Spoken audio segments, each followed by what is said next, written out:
Well, quick update on this thing.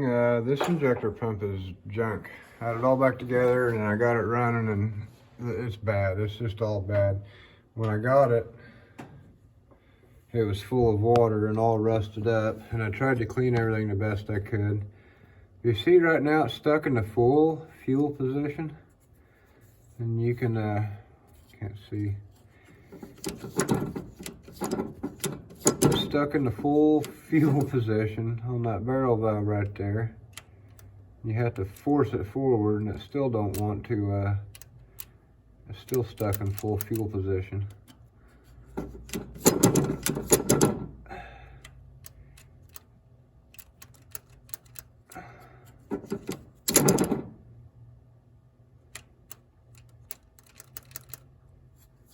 Something with the governor is screwed up, because you can mess with this arm and it'll pop forward and go back down to where, but anyway, yeah, it's just, when you move this by hand, it's noticeably stiff and catchy. The throttle moves freely until you start the engine. As soon as you start the engine, the throttle feels like it's got gravel inside the cable. It's all chunky and stiff and it'll stick. And then it'll run wide open or it'll die. And I finally got it running to where it wasn't trying to run away, and it was running at like a super, super high idle. And if you floored it, nothing would happen. And then all of a sudden it would start revving to the moon. If you let off the throttle, it would keep on revving for a few seconds and then come back down and die. So something is rusted up and screwed up, and I tried to clean it, clean everything that moved and needed to be clean. Obviously it wasn't clean enough, and it just, that thing's a piece of shit, and now I got to take it all back apart and put that one back on it.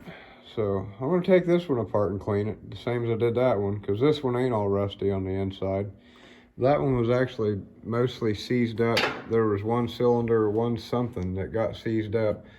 They removed the cylinder head, so 4 of the injector lines were open to the water or whatever. The other 4 were still connected. The fuel inlet was sealed, but I don't remember if the return was sealed or not. I don't think it was. But regardless, it got water on the inside of it. It was seized up. I soaked it in WD-40 and kept working it back and forth and got it to turn and took it all apart, cleaned everything. It was really, really dirty on the inside somehow, like all kinds of debris on the inside. And I cleaned it all out, put it all back together. I took it all the way apart and put it all back together. But yeah, there's a little hole that a little barrel valve goes into that's got a cut on the side of it that looks like a fuel proportioning valve or something, and that was all rusty, and the bore was all messed up and pitted up from the rust. So I just think I think it's junk. So yeah, I got to take it all back. I've literally worked on this all day, and I just can't figure out a solution to get that freed up. I've took it apart and cleaned it. I've messed with it, and I'm just tired of messing with it. So I'm going to take that pump apart, clean it, put it back together, put it back on there, and then get this truck back on the road, because I gotta have it tomorrow. So I'm gonna probably be up late tonight working on this thing, because it's junk and I'm tired of messing with it. See y'all soon.